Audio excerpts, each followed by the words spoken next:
First play of the game is a simple pick and roll between Curry and Kuminga, with Klay emptying the left corner to part the C for Kuminga, who ends up with a wide open layup.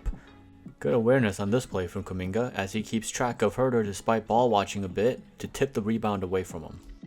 Here Kuminga watches a play develop from the left side but keeps his dribble alive, sees the opening for a left drive, accelerates and blows by Murray for the easy dunk. This is the explosive part of his game that excites so many people in the Warriors fanbase. On this play, JK uses an unusual tactic, ricocheting off of Barnes to cause a very quick switch. Curry ignores the switch and elects for a pass to Klay, who's coming up from the pin down, which then turns into a short roll for TJD, but Murray is there, so TJD dumps off to Wiggins, who then gets it off to a briefly open JK, who probably should have taken the shot, but elects to attack the basket and converts on a very difficult little hook shot. Here JK is standing upright methodically against Barnes, who pulls a quick one after a single dribble. JK contested well and forced the miss, which is good, but in order for JK to get to the next level as a defender, he must learn to use his athleticism to pressure and disrupt someone like Barnes from the top of the key and force him to give it up, because JK is capable of being that good. Nice pick and roll action between CP and JK here, as Curry drifts from the nail to the left wing, opening up the spacing for JK to roll. CP throws the perfect pass to JK, who makes the perfect read and dishes off to Sarge for the corner 3. Another simple pick and roll action between CP and JK. JK slips and gets the ball a little too deep in the paint. To get even more open out of this play, JK will have to make more contact on the initial screen to cause a heavier delay against the defense. Meanwhile, watch to your left as GP2 sets a pin down for Curry, 2 defenders jump out on Curry, leaving a cutting GP2 wide open at the rim. JK sees the cut and makes the perfect pass. JK is definitely showing good potential as a secondary playmaker off the pick and roll, with CP on top of being a scoring threat. Two-man action between Fox and Monk from the left corner with the DHO. The easiest thing to do here is to switch, but JK is a tad slow on the play, but covers ground with his athleticism for a very good contest. Ideally, he would be quicker to react and be about here rather than here. These subtle positional differences can make a world of difference if a defender is preemptive in his positioning rather than overly relying on athleticism to do the work for you. Fox is one of the toughest players to guard due to his speed and quickness, which allows him to get wherever he wants on the floor. All things considered, this is a nice contest from JK. JK decides to attack rather than execute the split action and draws a foul. Being awarely aggressive is a good thing. JK comes all the way around from the left side while Kojo attempts to execute a pick and roll with TJD. He makes himself available for the pass, drives and kicks back to Kojo, who finds JK again for the mid-range. If JK can consistently hit this shot, it would be a big plus for the offense. It's been pretty good up to this point.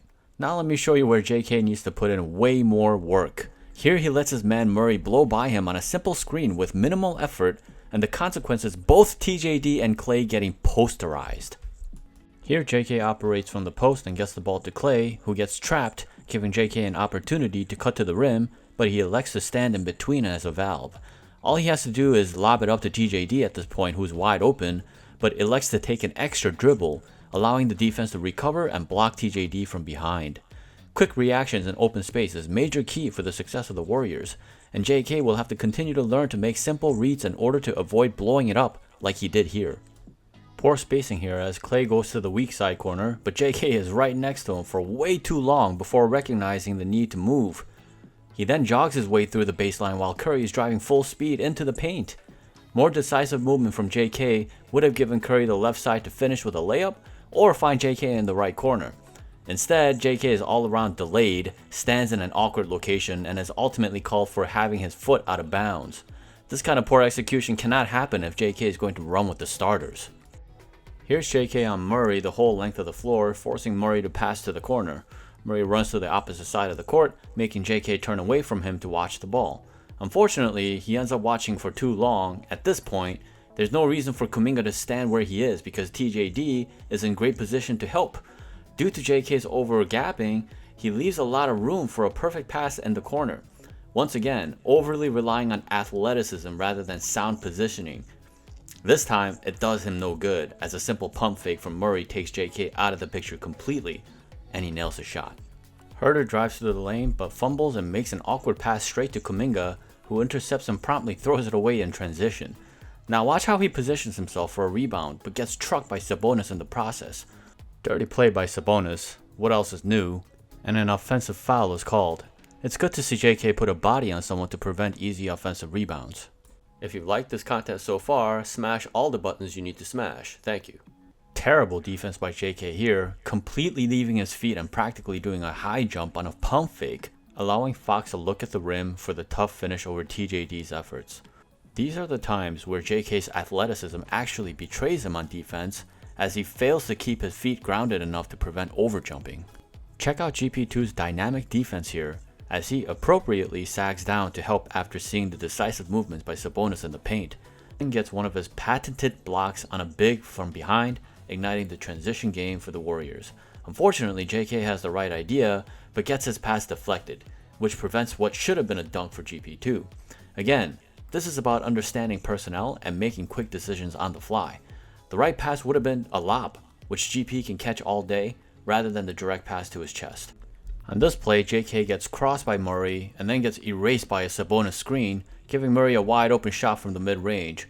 Luckily the shot misses, but JK cannot allow the opposition to lose him this easily over a single screen. Watch JK on this play as he watches his man, Fox, set the screen on GP2. It's pretty clear JK is not talking nor active on this play, as he's completely out of position to switch onto Monk. In fact, I have no idea what JK is thinking here, or if he's thinking here.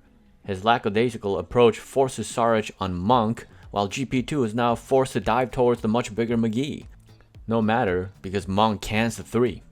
As a viable playoff piece, JK cannot have defensive lapses of this magnitude. JK manages to stay on his feet this time, but Fox wasn't faking this time and actually shoots. Luckily, he misses and the Warriors will live with the shot, hit or miss. JK tries to pick up Fox full court, but goes up a bit too far, allowing Fox to blow past him and drawing a foul at the rim. There's a lot of talk of JK being great as a POA, but there's a lot to fix before you can truly make such a claim, as he's only shown flashes rather than consistently be able to shut it down. He must define himself this season as a reliable defender, whether it's from the wing position or power forward. Failing to figure this out ultimately cost him a role in the playoffs the past 2 seasons. JK cannot come up empty again when it matters the most in his 3rd season. CP dumps the ball to Clay, coming off the curl, who drives and dishes out to JK. Clay then relocates to the corner and JK recognizes it and almost delivers the perfect play, but the pass is just a tad too early. JK once again gets screened on this play by Sabonis and gets stuck in the mud. He has to find a way to navigate through screens much better than this. He's failing every time against these screens without much resistance. His man ultimately finds an open man in the corner for the 3. Here, Herder turns the corner on JK and blows right past him to get middle penetration and converts on a tough floater. This is getting ugly. JK drives to the rim and somehow finds Wiggins at the arc. Wiggins then dishes to Clay cross court, who misses the shot, but JK is there for the offensive rebound. Nice hustle play, giving Warriors a second chance opportunity.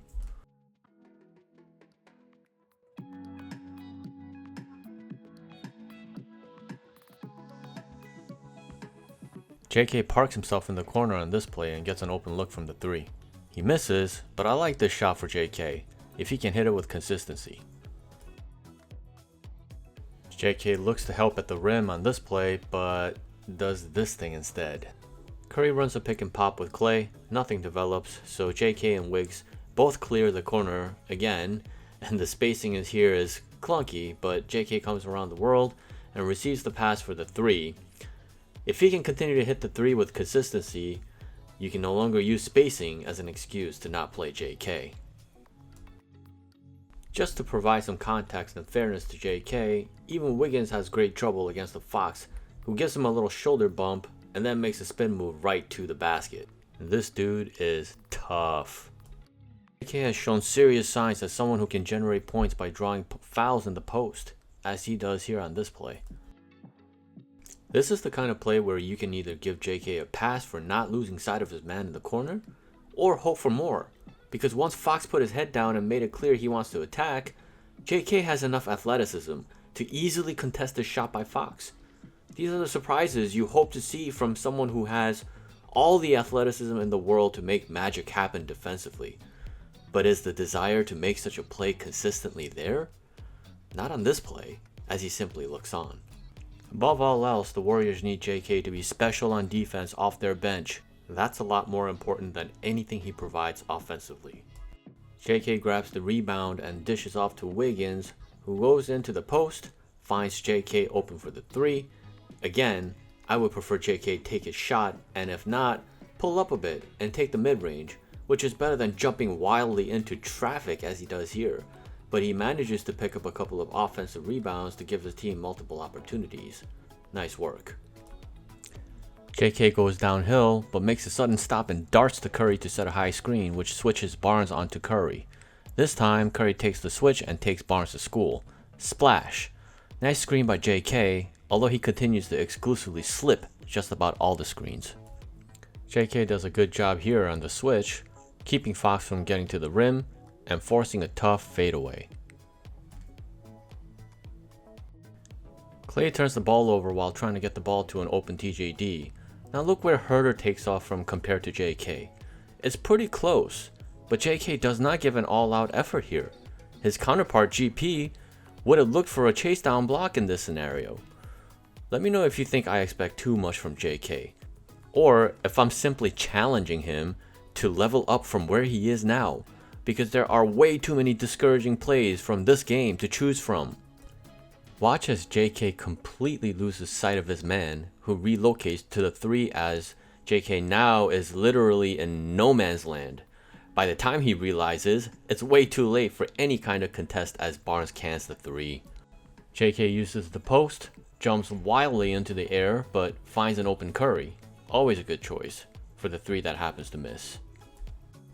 CP passes to JK, who once again finds a wide open Curry. Great pass, but somehow misses again. Watch as JK casually strolls down, watches his man beat him to position for a possible offensive rebound, which doesn't happen here, but again, the process is bad. JK has a tendency to funnel his man to the baseline, but this is generally a bad idea when your anchor is Saric, who is a 0 in terms of rim protection. JK did his best to recover on the play, but knowing personnel is the key to playing good defense on any possession. JK looks for a play to develop here, but nothing happens, so he decides to create on his own, and I don't mind this shot.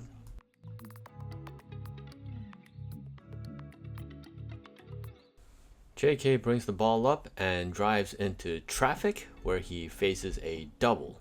He tries to dump off to Saric, but the pass is telegraphed and McGee swoops in for the steal.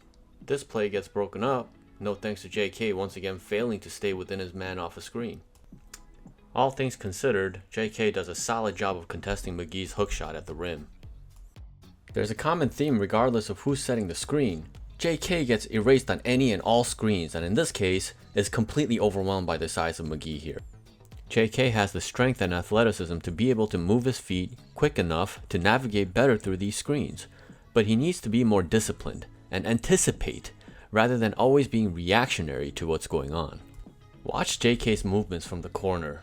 Klay tries to involve him, but JK is casually walking towards the basket without setting a proper screen for Klay, who then relies on CP3 for the pin down, but CP gets called for an illegal screen.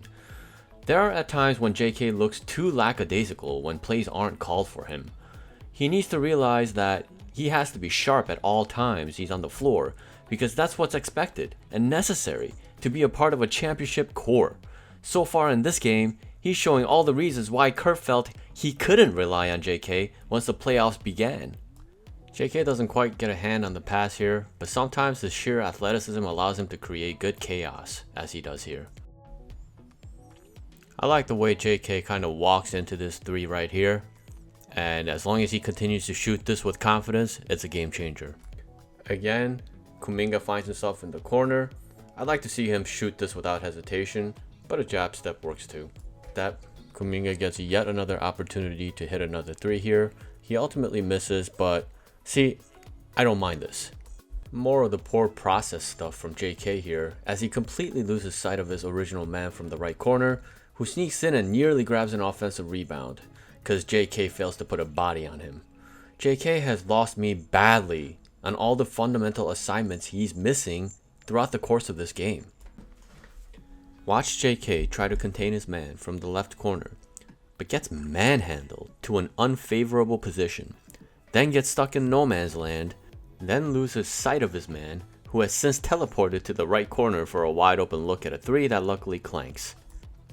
Here, JK receives a pass from Clay, and it drives into the paint recklessly and loses the ball against this chonky Euro dude, but at least he gets back into the picture defensively. I ain't gonna lie to you, this was a depressing 15 minutes of film on JK. Yes, he has the capacity to be an explosive scorer, but that's really not what the Warriors need. They need veteran leadership, reliability, and stability on both ends at the backup power forward position, and a do whatever it takes mentality. JK is none of those things. He's his own thing, and it's just a matter of whether his scoring ability can overcome the other detrimental aspects of his game that can't be seen out of a stat sheet. Although I will say this, JK started at power forward in this game and put up 18 points on 14 shots, grabbed 6 rebounds, and got 2 assists. Those are great numbers. However, he turned the ball over 5 times and was a mess on the defensive end of the floor, as you've seen through all the different clips that I've shown you, and was a team worst -17. He started the game, which means he should have finished the game with the starters, but in crunch time, he was replaced by CP3. That should tell you something. Yes, Kuminga has put up hot numbers in the preseason, but the context is that he mostly rang it up against second and third units, and in the one game that actually mattered and the starters needed to close out a game, JK was nowhere to be found once again. If he can't be good enough to finish a game still, the Warriors remain a team with a void left by Otto that still has yet to be replaced. Saric's presence it hopes, but you damn well hoped that it would be Kuminga. Is this fair to Kuminga, who has shown signs that he has the potential to be a star in this league, but not necessarily the skills needed for him to thrive in his role with the Warriors when the stakes are the highest? Probably not. But this is the nature of falling to a team that is vying for championships. The biggest focus for me is always this: can a rotational piece be dependable on both ends of the floor, and at the very least be able to do basic fundamental things like box out, rebound, communicate, and keep a level of intensity possession by possession? If not, then one of your core pieces off the bench is going to be a detriment to your team. The Warriors have to tread very carefully on this issue, because if Kuminga is unfit to play a role in the playoffs again like last year, then he can't stay on this team. For his own good, for the team's own good, it just is what it is. Monitoring how Kuminga improves defensively for the first half of this season is vital. I pray to God he picks it up and helps the Warriors thrive with his stellar play.